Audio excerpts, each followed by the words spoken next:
Hello, this is Jim Lenahan, and you're looking at one of my treble boosters. These are an exact copy of a Rangemaster that many of the 60s and early 70s guitarists from Great Britain could just go into any music store and buy.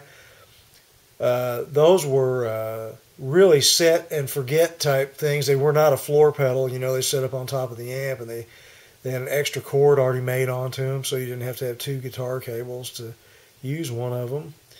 They had a little knob on the front. You just set it and forget it. You know, there wasn't really any way to switch around it with your feet, and people just left them on all the time.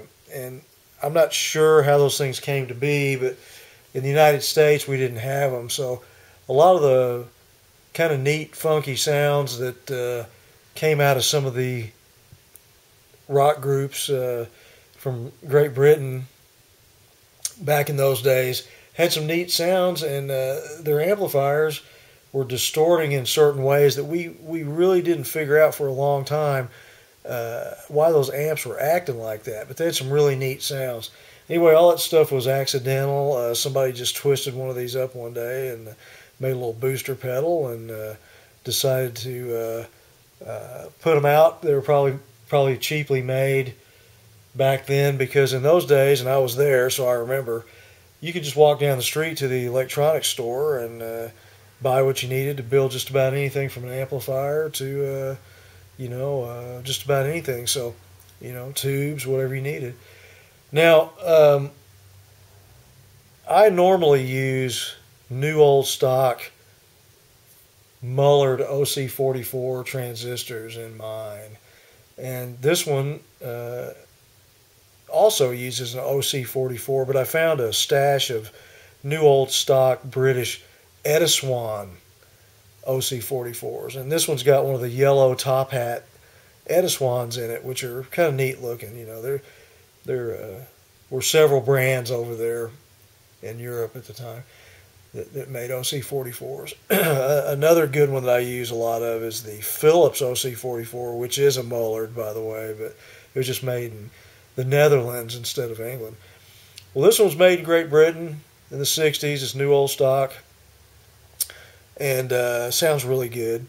And today I'm not going to get into how these treble boosters became a distortion booster by accident, because they distort your amp probably better than they do anything else.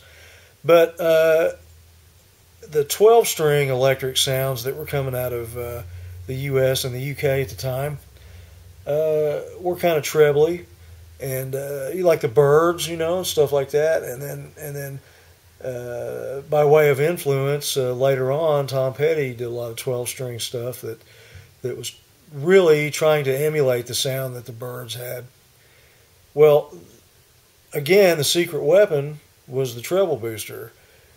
If you run a 12-string electric guitar through one of these treble boosters into like a Silverface Fender amp, which is what I'm doing here today, you can see where it changes it into that magic tone. And I'm sure some people don't like it, but a lot of people really do. So let me show you. Here it is. I'm going to play my 12-string here through my 69 Princeton Silverface amp that I've got set up here, and I hope this video camera picks it up. But here's a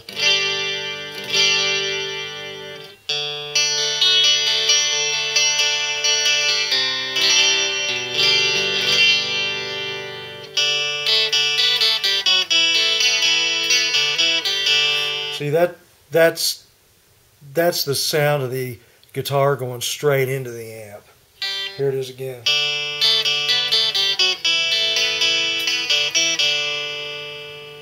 Okay. Now, I'm not going to turn this pedal all the way up. I've got it set about 3/4 or so, maybe. And I'm going to turn it on here. And there's going to be a remarkable difference. There's also going to be a volume boost, so this is going to be louder than what you heard before. But you could set it and forget it if you needed to and turn the amp back down or something. But here's what it sounds like with it on.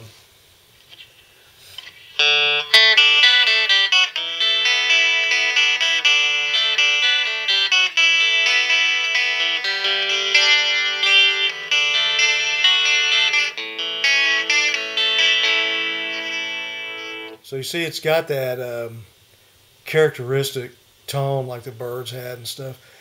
And if you read up enough on it, a lot of times I think Roger McGuinn had mentioned something about a compressor, and I think the Roger McGuinn model of Rickenbacker comes with something built in. I can't remember now exactly what it was, but I've tried all the different compressors and things, and he's even stated that it was a treble booster. He said until they used a treble booster, it didn't really happen. Now, some people have said that until they used a compressor, it really didn't happen. But I lived in Los Angeles for a long time, and several people had told me it was a treble booster. So let me show you again. Here it is. Here it is without it.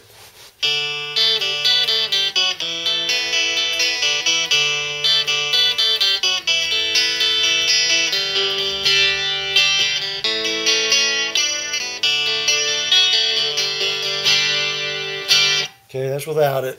And here it is with it.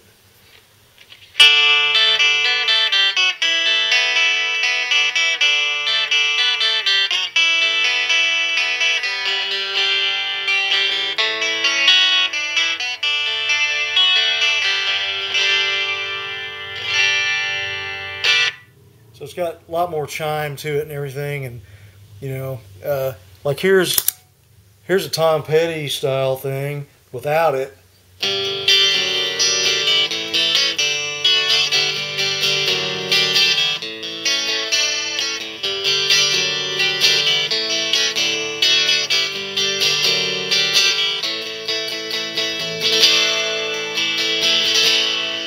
See, I mean, it sounds fine. Sounds fine, you know, homogenized, you know, safe and all that.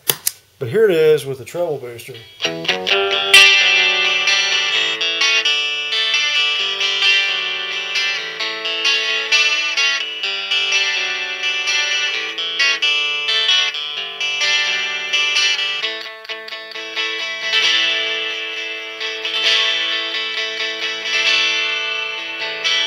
So, that's just one of the uses for it, you know.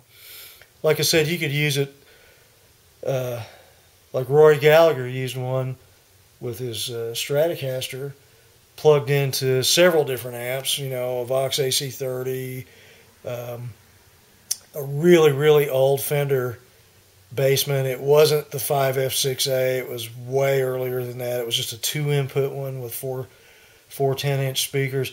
And those distort very readily. They're not like the 5F6A where you got to turn it all the way up and it's still not distorted enough.